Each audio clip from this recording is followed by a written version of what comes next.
ជំរាបសួរពុកម៉ែបងប្អូនទាំងអស់គ្នាកាលពីម្សិលមិញនាងខ្ញុំបានចេញវីដេអូមួយពាក់ព័ន្ធទៅនឹងលុយ$15,000 លានដែលសហរដ្ឋអាមេរិកបានរឹបអូសហើយរឹបអូសនឹងដែរគេកំណត់សម្គាល់ថាវាគឺជាទ្រព្យសម្បត្តិរបស់លោកអុកញ៉ាម្នាក់ដែលមានពាក់ព័ន្ធឬក៏មានការរកស៊ីបណ្ដាក់ទុននៅក្នុងប្រទេសកម្ពុជា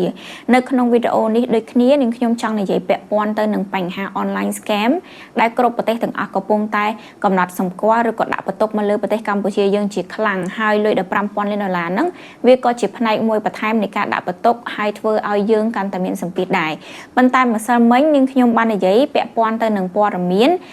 តនន័យលុយហ្នឹងអញ្ចឹងណាថាគេសម្រេចដាក់ទោសឬមួយក៏គេកំពុងតែដាក់ពាក្យបណ្ដឹងស្នើទៅកាន់តុលាការនិងចេញដោយការចាប់ខ្លួនអីអញ្ចឹងទៅអញ្ចឹងនៅក្នុងថ្ងៃនេះនាងខ្ញុំនិយាយពាក់ព័ន្ធទៅនឹងរឿងហ្នឹងដដែលប៉ុន្តែគឺជាជ្រុងមួយទៀតចឹងបានន័យថាអញ្ចឹងពុកម៉ែបងប្អូនបញ្ហាអ្វីមួយឬក៏រឿងអ្វីមួយយើងអាចបញ្ចេញកំហើញឬក៏ឈរមើលរឿងហ្នឹងពីច្រើនជ្រុងខ្លាំងមែនតែនហើយពាក់ព័ន្ធទៅនឹងបញ្ហា scammer ដែលគេចោទប្រកាន់មកលើកម្ពុជា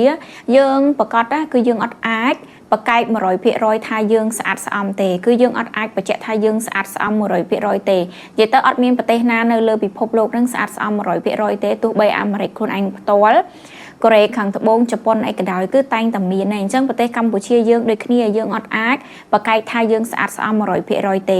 មួយវិញទៀតហ្នឹងគឺពាក់ព័ន្ធទៅនឹងការសហការរបស់រាជរដ្ឋាភិបាលកម្ពុជាជាមួយនឹងរដ្ឋាភិបាលកូរ៉េខាងត្បូងនៅក្នុងការបោសសម្អាតចឹងអាហ្នឹងនៅក្នុងការសហការគ្នាហ្នឹងក៏វាប្រៀបដូចជាការដែលយើងទទួលស្គាល់ថាវាពិតជាមានបញ្ហានឹងខ្លះៗកើតឡើងនៅក្នុងប្រទេសកម្ពុជាយើងមែនហើយនឹងករណីដែលមានជនជាតិកូរ៉េដែលបានបាត់ខ្លួនត្រូវបានគេចាប់ជំរិតហើយត្រូវបានគេធ្វើទរណកម្មរហូតដល់ស្លាប់អីហ្នឹងណាអញ្ចឹងករណីហ្នឹងក៏វាជាករណីមួយដែលយើងអត់អាចលាងឈ្មោះយើងជ្រះឬក៏បកកែកដាច់អហង្ការ 100% ថាយើងស្អាតស្អំដែរប៉ុន្តែយ៉ាងណាមិញគឺជ្រុងមួយផ្សេងទៀតដែលនាងខ្ញុំចង់និយាយនៅក្នុងវីដេអូនេះគឺចង់និយាយប្រាប់ពុកម៉ែបងប្អូនទាំងអស់គ្នាថា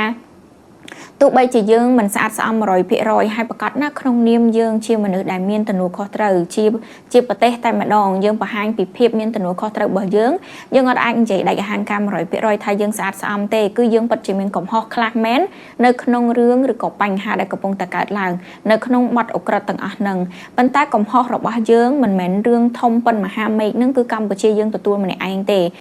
នៅក្នុងវីដេអូនេះនាងខ្ញុំនឹងបង្ហាញពីរឿងផ្សេងដែលនាងខ្ញុំយល់ថាវាមានបាត់ដៃទី2ទី3ឬក៏មានអ្នកដែលព្យាយាមរមៀលថ្មឲ្យធ្លាក់មកលើកម្ពុជាកាន់តែធ្ងន់តែវាបានន័យថាយើងនឹងខុសហើយយើងក៏ទទួលខុសដែរប៉ុន្តែគឺមានគេនឹងមកជន់មកទម្លាក់រឿងទម្លាក់បន្ទុកឲ្យយើងបន្ថែមដោយអាពាក្យគេនិយាយថាយអូនដាក់អរិយជន់អីចឹងបានន័យថាយើងធ្វើខុស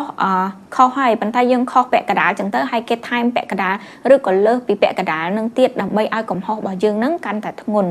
តែមុននឹងចូលទៅដល់រឿងលំអិតស៊ីជម្រៅនឹងខ្ញុំសូមឲ្យពុកម៉ែបងប្អូនទាំងអស់គ្នាចុច Subscribe ផងព្រោះនៅមានអ្នកដែលតែងតែទស្សនាវីដេអូរបស់នាងខ្ញុំតែពួកគាត់អត់ទាន់បានចុច Subscribe ទេចឹងឥឡូវនេះយើងចូលមកដល់វីដេអូយើងតែម្ដងពុកម៉ែបងប្អូនដូចតែនៅខាងក្បាលវីដេអូអញ្ចឹងយើងអត់អាចបកកែកបានទេថាយើងស្អាតស្អំ 100% ដោយសារតែមានកត្តាជាច្រើនដែលវាជាបញ្ហាចាក់ស្រេះមានវាកើតឡើងនៅក្នុងប្រទេសកម្ពុជាយើងផ្ទាល់មានបញ្ហាដែលគេបង្ហាញទិន្នន័យពីសំណាក់ប្រទេសទី2ទី3ថាវាមានបញ្ហាមានចំណុចខ្មៅជាច្រើននៅក្នុងប្រទេសយើងអីចឹងទៅអញ្ចឹងចំណុចទាំងអស់ហ្នឹងវាអាចមានខ្លះពិតខ្លះមិនពិតប៉ុន្តែខ្លះដែលពិតហ្នឹងគឺវាគឺជាចំណុចបញ្ហាវាគឺជាចំណុចរសើបហើយក៏វាជាហេតុផលដែលយើងមិនអាចបកកែកដាច់អហង្ការថាយើងអត់ពាក់ព័ន្ធដែរប៉ុន្តែដោយដែលនិយាយអញ្ចឹងគឺវាមិនបានន័យថារឿងហ្នឹងគឺជាទំនួលខុសត្រូវឬក៏ជាកំហុស 100% របស់ប្រទេសកម្ពុជាទេនាងខ្ញុំយល់ថាបញ្ហានេះគឺចូលរួមដោយភាគីយ៉ាងច្រើនឬក៏ភាគីជាច្រើនហើយពីដំបូងហ្នឹងខ្ញុំចង់បកស្រាយសិនខ្លាចពុកម៉ែបងប្អូនទាំងអស់គ្នាយល់ថានាងខ្ញុំហ្នឹងកលិចកលុចអីចឹងណាចង់និយាយប្រាប់ពុកម៉ែបងប្អូនទាំងអស់គ្នាថាអញ្ចាពីដំបូងឡើយនៅពេលដែលមានបញ្ហាប្រជាជនយើងមួយចំនួនហ្នឹងគឺអត់ទទួលខុសត្រូវបានន័យថាអត់ទទួលស្គាល់ការពិតណាអញ្ចឹងនាងខ្ញុំធ្វើវីដេអូប្រហែលមកហ្នឹងចង់បញ្ជាក់ថា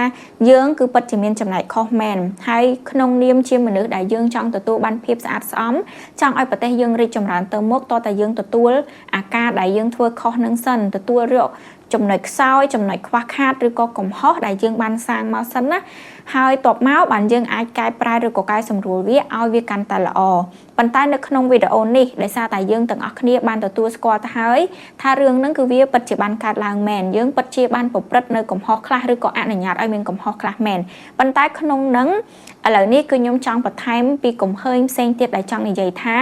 វាមានកត្តាផ្សេងទៀតឬក៏ភាគីនៃប្រទេសផ្សេងទៀតដែលជំរុញឲ្យយើងនឹងមើលទៅខុសកាន់តែខ្លាំងផុងកាន់តែជ្រៅទៅទៅសម្ពាធគ្រប់យ៉ាងអ្នកផ្សេងដែលគេធ្វើដែរដៃគេប្រឡាក់ដែរគឺគេរុញមកលើកម្ពុជាយើងទាំងអស់អញ្ចឹងទី1ពុកម៉ែបងប្អូនទាំងអស់គ្នានាងខ្ញុំសូមនិយាយពីប្រទេសកូរ៉េមុនគេនៅក្នុងនឹងមានច្រើនណាស់មានកូរ៉េមានអាមេរិកមានថៃមានអង់គ្លេសដែលនាងខ្ញុំនឹងលើកយកមកប៉ុន្តែសូមលើកយកកូរ៉េមុនគេទៅចោះតាមព័ត៌មានមួយចំនួនដែលនាងខ្ញុំបានព្យាយាមសិក្សាស្រាវជ្រាវមើលប៉ុន្តែអត់អាចអះអាងថាមកគេព្រោះថាវាអត់បានចេញដោយសារព័ត៌មានបែបជា official ទេព្រោះថាមានជាសារព័ត៌មានបែបថ្នាក់កណ្ដាលឬក៏ទូចអីចឹងទៅប៉ុន្តែខ្ញុំនឹងលើកយកមកឲ្យពុកម៉ែបងប្អូនទាំងអស់គ្នាជួយគិតជួយពិចារណាទាំងអស់គ្នារឿងករណីដែលជនជាតិកូរ៉េដែលជាជនរងគ្រោះករណីចុងក្រោយបំផុតគឺនិស្សិតកូរ៉េម្នាក់ភេទប្រុសអាយុ22ឆ្នាំដែលត្រូវបានលបួងមកក្នុងប្រទេសកម្ពុជាដើម្បីចូលរួមនៅក្នុងកម្មវិធីមួយហើយគាត់ក៏ត្រូវបានគេចាប់ចម្រិតទារប្រាក់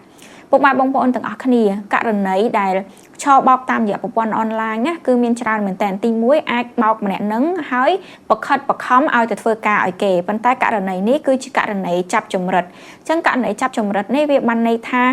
ជនទុច្ចរិតទាំងអស់នឹងអ្នកដែលមានបំណងចាប់ចម្រិតនឹងគេបានសិក្សាពីប្រវត្តិរបស់សិស្សកូរ៉េម្នាក់នឹងរួចហើយគេបានដឹងពីជីវភាពគេបានដឹងហើយថាសិស្សម្នាក់នឹងមានគ្រួសារដែលមានជីវភាពធូរធារអាចឲ្យលុយចំនួន$35,000នឹងឲ្យតែគេបានហើយក្នុងនាមជាសិស្សជានិស្សិតទៅណាមកណាមួយចឹងគេមាន recommendation ពីគ្រូមានការពិភាក្សាមានការឲ្យយោបល់អីចឹងកន្លែងហ្នឹងវាបានន័យថាជនឆោបបោកដែលលបួងមកហ្នឹងជាមួយនឹងអ្នកដែលជំរុញសិស្សម្នាក់ហ្នឹងមកគឺមានតំណតំណងគ្នាហើយសិក្សាគ្នាឲ្យច្បាស់ហើយក្នុងព័ត៌មានមួយចំនួនហ្នឹងគឺគេដាក់បន្ទុកទៅលើគ្រូរបស់សិស្សម្នាក់ហ្នឹងជា professor ដែល recommend ឲ្យសិស្សហ្នឹងមកជួយជំរុញជួយលើកទឹកចិត្តឲ្យសិស្សហ្នឹងមកហើយគ្រូហ្នឹងក៏ជាមួយនៅក្នុងមុខសញ្ញាដែលស្គាល់ពីស្ថានភាពជីវភាពរបស់សិស្សម្នាក់ហ្នឹងរួចស្រេចហើយដែរហើយមួយវិញទៀតហ្នឹងមានមតិខ្លះទៀតហ្នឹងគេនិយាយថាកូរ៉េពីដំបូងឡើយដែលព្យាយាមបំផុសដាក់បន្ទុកខ្លាំងមកលើប្រទេសកម្ពុជាយើងហ្នឹងគឺដោយសារតែកូរ៉េផ្ទាល់មានបញ្ហានយោបាយឬក៏បញ្ហាស្អុយមួយចំនួននៅក្នុងស្រុកខ្លួនឯងដូច្នេះហើយចង់បង្វែរស្ថានភាពមកលើប្រទេសកម្ពុជាបានន័យថាបង្កើតព្រឹត្តិការណ៍ដើម្បីលុបបំបាត់ព្រឹត្តិការណ៍ណាមួយហើយមួយទៀតហ្នឹងគឺធ្វើបែបហ្នឹងដើម្បីបង្ហាញទៅប្រជាជនរបស់ខ្លួនថាខ្លួនឯងហ្នឹងគឺជាអ្នកដែលខ្វាយខ្វល់ពីសុខទុក្ខប្រជាជនខ្លាំងណាអញ្ចឹងការធ្វើបែបហ្នឹងការមកធ្វើសហការជាមួយនឹងប្រទេសកម្ពុជាឬមួយក៏អីផ្សេងពាក់ព័ន្ធជាមួយនឹងករណីចាប់ចម្រិតហ្នឹងគឺដើម្បីទទួលបានការស្រឡាញ់ទុកចិត្តកាន់តែច្រើនពីប្រជាជនខ្លួនអញ្ចឹងអានេះគឺជាអ្វីដែលជាផលប្រយោជន៍កូរ៉េខាងត្បូងទទួលបានពីករណីដែលចោទប្រកាន់មកលើកម្ពុជាឬក៏ដាក់បន្ទុកបន្ថែមមកលើកម្ពុជាកាន់តែខ្លាំងអញ្ចឹងទី2ហ្នឹងគឺពាក់ព័ន្ធជាមួយនឹងសហរដ្ឋអាមេរិកក៏លេខទៅមើលលុយ Bitcoin ឬក៏លុយអេឡិចត្រូនិកចំនួន$15,000 លានហ្នឹងណាតាមពិតលុយហ្នឹងវាមិនមែនទៅតែកើតឡើងថ្មីនៅក្នុងឆ្នាំ2025ហ្នឹងផ្ទាល់ទេលុយហ្នឹងគឺមានប្រវត្តិដែលគេរកឃើញចាប់បានឬក៏គេសឡឹងឃើញមានបញ្ហាហ្នឹងតាំងពីឆ្នាំ2020មកម្លេះគាត់មានឯកទេសទៅលើផ្នែកទាំងអស់ហ្នឹងគេបាននិយាយថាលុយហ្នឹងអាមេរិកបានចាត់បានយូរហើយឬក៏រឹបអូសបកកលុយហ្នឹងទុកមកយូរហើយក្នុងរយៈពេល1ឆ្នាំចុងក្រោយក៏អាមេរិកបានធ្វើចរាចរណ៍លុយនឹងដែរបានន័យថាឃើញបាញ់កាក់នឹងឬក៏លុយនឹងចេញឃើញផ្ញើលុយនឹងចេញនិយាយចេះទៅពុកម៉ែបងប្អូនទាំងអស់គ្នាស្រួលយល់ហើយមួយវិញទៀតប្រវត្តិនៃលុយនឹងគឺបានមកពីក្រុមហ៊ុនជីក Bitcoin គេហៅថាក្រុមហ៊ុនជីកពពួកលុយទាំងអស់ហ្នឹងហើយលុយទាំងអស់ហ្នឹងមានប្រភពពាក់ព័ន្ធខ្លាំងទៅនឹងប្រទេសចិនហើយនឹងប្រទេសអ៊ីរ៉ង់អញ្ចឹងពាក់ព័ន្ធអីជាមួយនឹងអាមេរិកទី1អាមេរិកគឺជាអ្នកចាប់រឹបអូសលុយហ្នឹងហើយលុយហ្នឹងរឹបអូសមកយូរហើយមិនមែនទៅតែឆ្នាំ2025ថ្ងៃម្សិលមិញដែលទៅតែចេញផ្សាយនឹងទេហើយក៏បានធ្វើចរាចរណ៍ខ្លះពាក់ព័ន្ធនឹងលុយនឹងដែរហើយលុយហ្នឹងមានប្រភពពាក់ព័ន្ធហ្នឹងគឺពាក់ព័ន្ធពីចិនហើយនឹងអ៊ីរ៉ង់ហើយថ្មីនេះអាមេរិកហ្នឹងក៏ទៅតែបានដាក់ពន្ធ 100% ទៅលើចិនដែរដែលវាជាសញ្ញាមួយបង្ហាញពីកត្តាដាក់សម្ពាធពាក់ព័ន្ធទៅនឹងភូមិសាស្ត្រនយោបាយគឺដាក់សម្ពាធទៅលើរដ្ឋាភិបាលចិនអញ្ចឹងអានឹងមួយអញ្ចឹងមួយវិញទៀតហ្នឹងគឺពាក់ព័ន្ធទៅនឹងអង់គ្លេសអញ្ចឹងអង់គ្លេស បានន័យថាអត់មានស្អាតស្អំ 100% ទេករណីលុយ 15,000 លានដុល្លារហ្នឹងពុកម៉ែបងប្អូនប្រហែលជាអាចឃើញព័ត៌មានខ្ញុំអត់ច្បាស់ទេថាម្សិលមិញខ្ញុំបានបញ្ជាក់អត់គឺការបង្កកឬក៏រឹបអូសហ្នឹងណាមិនមែនអាមេរិកធ្វើម្នាក់ឯងទេអាមេរិកសហការគ្នាចូលដៃគ្នាជាមួយនឹងអង់គ្លេសចាប់ដៃគ្នាដើម្បីបង្ក្រាបហើយនឹងបង្កកលុយហ្នឹងអីចឹងទៅអញ្ចឹងអង់គ្លេសដើរតួជាអ្នកជួយជ្រោមជ្រែងអាមេរិកឲ្យប្រតិបត្តិការមួយនឹងបានជោគជ័យតែសួរថាអង់គ្លេសផ្ទាល់ហ្នឹងស្អាតស្អំ 100% អត់គឺអត់មានប្រទេសណាស្អាតស្អំ 100% ទេយ៉ាងហោចណាស់ក៏មានប្រជាជនខ្លះប្រជាជនដែលមានជំនាញអញ្ចឹងពួកលោកខាងលិចពាក់ព័ន្ធមួយអង់គ្លេសអាមេរិកអីហ្នឹងណាគឺអ្នកជំនាញមានច្រើនមែនតែនពាក់ព័ន្ធទៅនឹងលុយអេឡិចត្រូនិកអីទាំងអស់ហ្នឹងអញ្ចឹងកត្តាអ្នកជំនាញទាំងអស់ហ្នឹងក៏មានភាពពាក់ព័ន្ធដែរអាចមានជនជាតិទាំងអស់ហ្នឹងបម្រើការឲ្យអ្នកដែលជាម្ចាស់លុយឬក៏អ្នកដែលរកលុយទាំងអស់ហ្នឹងអ្នកប្រមូលផ្ដុំលុយទាំងអស់លុយចំនួន 15,000 លានដុល្លារហ្នឹងហើយមានបញ្ហាផ្សេងទៀតដែលឃើញមានចំណុចពណ៌ប្រផេះមួយចំនួនអត់សស្អាតស្អំទេរបស់អង់គ្លេសប៉ុន្តែនៅពេលដែលមានរឿងចឹងទៅក៏អង់គ្លេសហ្នឹងរុញមកលើកម្ពុជាយើងទាំងអស់ដែរហើយប្រទេសមួយចុងក្រោយគឺជាប្រទេសជិតខាងយើងគឺប្រទេសថៃនេះបានព្យាយាមនៅក្នុងការលាបពណ៌ហើយផ្សព្វផ្សាយរាល់ថ្ងៃមួយថ្ងៃអត់ដឹងជាចេញប្រមាណផុសឬក៏ចេញប្រមាណព្រឹត្តិការណ៍ទេដែលចោទប្រកាន់មកលើយើងថាយើងគឺជាប្រទេសដែលមានឧក្រិដ្ឋកម្មតាំងពីដើមមកពុកម៉ែបងប្អូនជាពិសេសអ្នកដែលតាមដាននាងខ្ញុំគឺបានដឹងហើយថាប្រទេសយើងដែលមានពាក់ព័ន្ធនឹងរឿងខុសច្បាប់មួយចំនួនតូចនៅក្នុងប្រទេសយើងហ្នឹងណាគឺវាជាការហូរចូលមកពីសំណាក់ប្រទេសថៃទាំងគ្រឿងញៀនទាំងលបែងស៊ីសងការបោកប្រាស់តាមរយៈប្រព័ន្ធអនឡាញឬក៏ online scammer នេះក៏ដោយគឺមានប្រភពមកពីថៃមួយរយៈមុនថៃខូចឈ្មោះខ្លាំងមែនតើដូចជាតារាចិនដែលត្រូវបានលបួងមកពីប្រទេសចិនហើយចូលទៅក្នុងប្រទេសថៃបាត់ខ្លួនត្រូវបានគេចាប់ចម្រិតជាពិសេសនៅតំបន់ភាគខាងជើងអីហ្នឹងណាអញ្ចឹងអាហ្នឹងគឺថៃនឹងឯងពីដើមមកគឺជាមេខ្លោងមេចែកចាយដ៏ធំប៉ុន្តែមួយរយៈចុងក្រោយហ្នឹងគឺថៃខំយើងអត់លែងហើយតែងតែនិយាយដដែលចោះសារព័ត៌មានបកគោឈ្មោះយើងដដែលពីដំបូងគឺបរទេសគេគ្រាន់តែឃើញហើយគ្រាន់តែដឹងហើយអ្នកខ្លះក៏គេសើចអីចឹងទៅដល់ពេលដែលមានរឿងអញ្ចឹងអ្នកខ្លះក៏ឆ្លៀតឱកាសហ្នឹងតម្លាក់កំហុសបន្ថែមមកលើកម្ពុជាហើយការដែលថៃតែងតែលាបពណ៌យើងតែងតែចោះផ្សាយព័ត៌មានអាក្រក់ពីយើងណាយូរទៅវាធ្វើឲ្យពណ៌សនឹងคล้ายជាពណ៌ប្រផេះអត់អាចធ្វើឲ្យពណ៌សคล้ายជាពណ៌ខ្មៅភ្លាមៗទេគឺคล้ายជាពណ៌ប្រផេះតែដល់ពេលឥឡូវពេលមានរឿងជាមួយនឹងកូរ៉េអីថែមប្រទេសផ្សេងជាតិអាកាសឲ្យតម្លាក់មកលើកម្ពុជាចឹងទៅពណ៌ប្រផេះយើងហ្នឹងវាប្រែคล้ายទៅជាខ្មៅម្ដងតិចមួយវិញទៀតហ្នឹងគឺថៃចង់ឲ្យយើងកាន់តែអាក្រក់នៅក្នុងផ្នែកអន្តរជាតិដើម្បីអីគឺនៅពេលដែលយើងកាន់តែអាក្រក់ប្រទេសយើងជាប់ឈ្មោះស្អុយយើងមានពណ៌ខ្មៅប្រឡាក់កាន់តែច្រើនទៅគឺអត់មានបរទេសណាមកជួយយើងពាក់ព័ន្ធទៅនឹងរឿងបញ្ហាព្រំដែនខ្មែរថៃនឹងទេហើយនៅពេលដែលអត់មានអ្នកជួយយើងគឺថៃហ្នឹងតែងកាន់តែគៀបសង្កត់កាន់តែធ្វើទុកបុកម្នេញយើងនឹងបានកាន់តែច្រើនព្រោះថៃនឹងធំជាងយើងហើយរឹងមាំជាងយើងអញ្ចឹងបើយើងមានអ្នកជួយទៅយើងមានសង្ឃឹមខ្លះក្នុងស្ថានភាពដែលយើងអត់ទាន់រឹងមាំដូចថៃដល់ពេលដែលយើងអត់មានអ្នកជួយទៅគឺថៃកាន់តែបានចិត្តកាន់តែបានដៃហើយថ្ងៃនេះផ្ទាល់ហ្នឹងនាងខ្ញុំឃើញព័ត៌មានថាថៃស្នើសុំជួបជាមួយនឹងកូរ៉េគឺក្រសួងការបរទេសថៃលោកអនុទានឆាន់វីរកុលដែលជានាយករដ្ឋមន្ត្រីថៃបច្ចុប្បន្នហ្នឹងស្នើសុំជួបជាមួយនឹងប្រទេសកូរ៉េនេះខ្ញុំអត់ចាំចំណងជើងទេប៉ុន្តែពុកម៉ែបងប្អូនទាំងអស់គ្នាការស្នើសុំជួបហ្នឹងជួបបែបលក្ខណៈថាគឺជាការលួងលោមគឺជាការយកចិត្តខាងប្រទេសកូរ៉េចឹងទៅដែលឃើញថាអូកូរ៉េឯងគឺជាជនរងគ្រោះដែលរងគ្រោះដោយកម្ពុជាអីមួយពីរអីចឹងណាអញ្ចឹងថៃហ្នឹងគេដើរតួជាអ្នកលួងលោមចង់ជួបជាមួយនឹងកូរ៉េហើយចង់ផ្ដល់ការលួងលោមខ្លះការសហការជួយជ្រោមជ្រែងណាមួយចឹងទៅអញ្ចឹងពុកម៉ែបងប្អូនទាំងអស់គ្នានៅពេលដែលខ្ញុំនិយាយប៉ុណ្ណឹងបើពុកម៉ែបងប្អូនជាខ្មែរខ្ញុំគិតថាយល់ហើយបានន័យថាឆ្លៀតឱកាសសម្ដែងធ្វើជាតួល្អហើយយកចិត្តឲ្យអាចទាញថាទៅរកស៊ីនៅប្រទេសគេល្អជាង1 2 3អីចឹងទៅហើយនឹងមានរឿងច្រើននៅក្រៅពីនឹងទៀតមួយវិញទៀតហ្នឹងគឺថៃដដែលខ្ញុំឃើញថាក្រសួងការបរទេសថៃហ្នឹងគេចេញសេចក្តីថ្លែងការណ៍ដែលសេចក្តីថ្លែងការណ៍ហ្នឹងថ្លែងអំណរគុណទៅកាន់សហរដ្ឋអាមេរិកដែលបានបង្ករឹបអូសលុយ 15,000 លានដុល្លារហើយគេបានរបៀបថានិយាយដៀងចោលមកលើកម្ពុជានិយាយឲ្យខ្លីទៅសឹងតែថានៃចំរបស់គេហ្នឹងគឺគេអរគុណអាមេរិកដែលបានជួយបង្ក្រាបឧក្រិដ្ឋកម្មដែលមាននៅក្នុងប្រទេសកម្ពុជាគេគឺជាប្រទេសមួយដែលនៅជិតខាងហើយគេតែងតែដាស់តឿនកម្ពុជាជារឿយៗឲ្យបញ្ឈប់ សកម្មភាពឧក្រិដ្ឋកម្មតាមអនឡាញឬក៏ការបោកប្រាស់ចាប់ចម្រិតអីទាំងអស់ហ្នឹងមិនតែគេអត់មានសមត្ថភាពទេព្រោះកម្ពុជាហ្នឹងអត់ស្ដាប់គេអញ្ចឹងឥឡូវហ្នឹងអរគុណអាមេរិកខ្លាំងមែនតើដែលបានជួយបង្ក្រាបអញ្ចឹងពុកម៉ែបងប្អូនទាំងអស់គ្នាទាំងនេះគឺជារបៀបថាសិតសឹងតែជាអ្នកដែលថែមអំបិលថែមស្ករជាអ្នកដែលបន្ថែមបន្ទុកបន្ថែមឲ្យភាពខុសនឹងកាន់តែធ្ងន់ធ្ងរមកលើតួអង្គកម្ពុជាដោយនាងខ្ញុំបញ្ជាក់មកពីដើមវីដេអូចឹងសម្រាប់នាងខ្ញុំផ្ទាល់ក្នុងនាមជាប្រជាជនខ្មែរម្នាក់គឺយើងទទួលខុសត្រូវនៅអ្វីដែលយើងបានធ្វើគឺយើងទទួលស្គាល់ថាយើងពិតជាបានប្រព្រឹត្តកំហុសឬក៏អនុញ្ញាតឲ្យមានកំហុសមែនការដែលគ្រាន់តែអនុញ្ញាតឲ្យមានកំហុសហ្នឹងណាគឺស្មើនឹងយើងខុសហើយអញ្ចឹងយើងអត់ប្រកែកដាច់ខាតថាយើងខុសទេប៉ុន្តែបានន័យថាកំហុសរបស់យើងវាមិនដល់ថ្នាក់អ្វីដែលធ្ងន់ធ្ងរដូចសប្តាហ៍ថ្ងៃនឹងដែលកំពុងកើតឡើងទេគឺយើងពិតជាខុសមែនប៉ុន្តែដែលរឿងវាកាន់តែធ្ងន់ធ្ងរទៅដល់កម្រិតហ្នឹងគឺមានការដែលថែមបន្ទុកមកពីសំណាក់ប្រទេសផ្សេងមួយវិញទៀតទៅខ្ញុំសង្កេតឃើញថាចាមានប្រទេសច្រើនឬមួយក៏ថាលុយ$15,000 លានហ្នឹងគឺមានពាក់ព័ន្ធច្រើនមែនតើពាក់ព័ន្ធធំជាងគេដោយដែលនាងខ្ញុំបាន mention បាននិយាយមកអញ្ចឹងគឺចិនហើយនិងអ៊ីរ៉ង់ប៉ុន្តែក្រៅពីហ្នឹងគឺមានពាក់ព័ន្ធជាមួយនឹងអង់គ្លេសពាក់ព័ន្ធជាមួយនឹងថៃពាក់ព័ន្ធជាមួយនឹងហ្វីលីពីនពាក់ព័ន្ធជាមួយនឹងប្រទេសនានាជាច្រើនគាត់ថាវាប្រមូលផ្ដុំគ្នាទៅ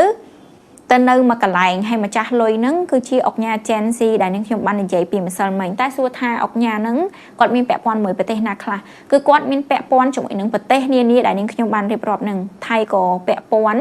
ចិត្តខាងយើងហ្នឹងគឺគាត់មានពាក់ព័ន្ធច្រើនណាស់ហើយខ្ញុំឃើញព័ត៌មានមួយចំនួនហ្នឹងក៏និយាយថាគាត់មានសញ្ជាតិផ្សេងនឹងច្រើនក្រៅពីសញ្ជាតិខ្មែរហើយសញ្ជាតិអង់គ្លេសក៏គាត់មានដែរប៉ុន្តែប្រទេសទាំងអស់ដែលគាត់មានសញ្ជាតិមានការប្រដាក់ទុនមានការរកស៊ីមានសកម្មភាពនៅក្នុងប្រទេសទាំងអស់ហ្នឹងគឺគេឈៀតអាកាសហ្នឹងបានន័យថាពេលយើងអត់តន់តដៃយើងអត់តន់តវ៉ាអីគេទម្លាក់មកលើយើងទាំងអស់ថាគាត់ហ្នឹងមានតំណែងយ៉ាងជ្រាលជ្រៅជាមួយនឹងប្រទេសកម្ពុជាតែតាមពិតទៅគឺមិនមែនទេក្រៅពីតំណែងឬក៏ការប្រដាក់ទុនរកស៊ីនៅក្នុងប្រទេសកម្ពុជាហ្នឹងគឺគាត់មានមុខរបររកស៊ីមានការប្រដាក់ទុននៅក្នុងប្រទេសផ្សេងៗហ្នឹងច្រើនណាស់ប្រទេសខ្លះការរកស៊ីរបស់គាត់ហ្នឹងសឹងតែច្រើនជាងប្រទេសកម្ពុជាយើងទៀតហើយពាក់ព័ន្ធជាមួយនឹងអាមេរិកពុកម៉ែបងប្អូនបានន័យថាមុខសញ្ញាទាំងអស់ហ្នឹងគឺគេមានយូរហើយប៉ុន្តែអាមេរិកទុកឲ្យឧទាហរណ៍ថាពាក់ព័ន្ធមួយលុយឆបោកលុយនេះគេអត់ទាន់កាត់ក្តីទេណាប៉ុន្តែឧទាហរណ៍ថាយើងនិយាយថាលុយហ្នឹងលុយឆបោកគឺគេកំណត់សម្គាល់មុនហើយគេទុកឲ្យបោកសិនគេទុកឲ្យរកលុយឲ្យបានច្រើនសិនប៉ុន្តែគេចាំរឹបអូសយកតែម្ដងនិយាយទៅគឺយកងាយដល់ពេលប្រទេសកម្ពុជាយើងឧទាហរណ៍ថាកម្ពុជាយើងដើរតួជាម្ចាស់ផ្ទះគេប្រើទីតាំងរបស់យើងប្រើផ្ទះយើងនៅក្នុងការប្រព្រឹត្តរឿងខុសច្បាប់ប៉ុន្តែសូតែយើងបានអីគឺយើងអត់សូវបានអីទេអ្នកដែលបានគឺអាមេរិកលុយទាំងអស់ដែលបានមករកស៊ីបានហ្នឹងជួញដូរបានរកស៊ីបានហ្នឹងគឺអាមេរិកយកទាំងអស់កម្ពុជាយើងអត់មានបានអីទេបានថ្លៃជួលតិចតួចអីចឹងទៅហើយវាមិនមែនថាមិនបានអីទេប៉ុន្តែមិនមែនបានលុយជាដុំកពួនយកមកធ្វើជាអ្នកមានទេតែបានត្រឹមតែស្អុយឈ្មោះទាំងដែលទ្រព្យសម្បត្តិពិតលុយពិតដែលបានមកពីការរកស៊ីទាំងអស់ហ្នឹងគឺអាមេរិកអ្នកទទួលបានប៉ុន្តែកម្ពុជាយើងហ្នឹងគឺជាអ្នកស្អុយឈ្មោះកន្លែងហ្នឹងយើងមិនមែនបានន័យថាទម្លាក់កំហុសទៅលើអាមេរិក 100% ទេប៉ុន្តែរឿងហ្នឹងបានន័យថាវាធំតែបើសិនជាអាមេរិកពិតជាចង់មែនណាគឺគេអាចកម្ចាត់រឿងហ្នឹងឬក៏បោះសម្អាតរឿងហ្នឹងបានតាំងពី 4-5 ឆ្នាំមុនមកម្លេះគេអត់ចាំបាច់ទុកដល់រឿងប៉ុណ្ណឹងទេអញ្ចឹងបើសិនជាគេបោះសម្អាតរឿងហ្នឹងតាំងពីរឿងហ្នឹងនៅទូជាងហ្នឹងទោះបីជាស្អុយឈ្មោះយើងក៏ស្អុយឈ្មោះកម្រិតទូចកម្រិតតិចជាងហ្នឹងដែរប៉ុន្តែនេះទុករហូតទៅដល់ករណីហ្នឹងវាកាន់តែធំខ្លាំងលុយរហូតដល់ទៅ$15,000 លានវាជាចំនួនច្រើនខ្លាំងមែនតើបំណុលជាតិសរុបរបស់យើងដែលយើងចំពាក់បរទេសដូចជាត្រឹមតែ$12,000 លានអីទេហើយចំណូលរបស់យើងនៅក្នុងមួយឆ្នាំឬក៏ GDP យើងជាង$30,000 លានអញ្ចឹងលុយ$15,000 លាននេះគឺច្រើនខ្លាំងមែនតើវាចូលពាក់កណ្ដាលនៃ GDP សរុបរបស់យើងក្នុងមួយឆ្នាំទៅហើយអញ្ចឹងខ្ញុំបញ្ចប់វីដេអូនេះប៉ុណ្ណឹងចុះវាគឺជាទិន្នន័យវាគឺជាការយល់ឃើញផ្សេងជុំវិញពិភពលោកជុំវិញករណីនឹងផ្ទាល់បានន័យថារឿងនេះនិយាយដដែលហ្នឹងគឺយើងខុសហ្នឹងវាខុសហើយប៉ុន្តែយើងខុសតែ50ទៅ60អីទេនៅ50%ឬក៏40%ទៀតហ្នឹងគឺសុទ្ធសឹងតែអ្នកផ្សេងដែលគេចូលដែររបៀបថាចូលរួមដែរប្រឡាក់ដៃដែរប៉ុន្តែចង់បញ្ចប់គឺគេយកមកជូតអាវយើងទាំងអស់គ្នាឲ្យយើងខុសតែម្នាក់ឯងប៉ុន្តែនិយាយក្នុងន័យនេះហ្នឹងគឺមិនមែនបានន័យថាយើងរុញច្រានចោលទេទោះបីជាពុកម៉ែបងប្អូនទាំងអស់គ្នាដឹងហើយឬក៏ពិភពលោកបានដឹងហើយនៅរឿងដែលនឹងខ្ញុំបាននិយាយថាយើងមិនមែនខុសម្នាក់ឯងហ្នឹងវាបានន័យថា mình mẹn dương lên kho hay dương nơi tạc kho tạc đài là còn là tha dương kho trâm tài 50 tới 60% này rương nâng tê mình mẹn rương của bên mấy nâng dương từ tua kho trâm 100% tê nạp xem nâng có trâu rùm chầm nái đọc 20% tam tụi nó khó trời riêng luôn đài chẳng mà sân chia cáp bất tầng ớt nâng thở ban liệt từ đáng rương môi con mà được cục khía ban mơ khơi bị bành ha tầng ớt nâng ban tụi tôi qua cầm ho riêng luôn của tha hoàng ngày nâng cứ miên cầm ho riêng luôn ban tay tụi lẹ mà lơ bờ tây Campuchia ở tụi tôi qua cầm ho luôn ai nghe chẳng bảo đâu tới chia mà nè tụi tôi qua cầm ho riêng luôn tới ca chẳng ó rồi có đạp bận tụ mà lơ Campuchia rồi ao rồi có cáp hoang mua bờ tây Campuchia thay chia bờ tây Khmer ấy nâng có vía sao chừng nâng đài trong video này miền tập bên nâng tết bọc mai bông phổ nhưng sừng không tha vi chia phải chọi muối sầm tập bọc mai bông phổ từng ở kia đài tayแต่ตามด้านสลับนิ่งขยมก็โดยที่เนี่ยได้บ้านสลับวิดีโอนี้ตัวให้คอมเพล็กซ์ subscribe พ้องยังในจุดนี้ในขนมวิดีโอกลายๆเตียนตามปัตเตอร์ในมินป้อมเมียนมาจำนวนเตี้ยแต่ยังสงคำในยมไอเจงตอนเปลไอปกไม้บงปอนชอบแปะปอนตัวหนึ่ง RBC ไอจีดามแปะปอนตัวหนึ่งเรื่องปัญหาปรมดันกัมพูชีหนึ่งไทยเวียนเนอร์แต่มินเรื่องอัปเดตนะให้เชียร์ไปเซตแต่มาดองนั่งแต่ได้คือปกไม้บงปอนถึงอักนี้คอมเพล็กซ์ subscribe นิ่งขยมแปะปอนตัวหนึ่งไงไปชมมาเสียนไอจีดามยังเนอร์มินเรื่องจีจานเตี้ยแต่เตออัปเดตให้ปกไม้บงปอนถึงอักนี้เตอดังหนึ่งจังดังtrong video này mà đo thì mình chọc ấy ở con chụp đẹp lia bye bye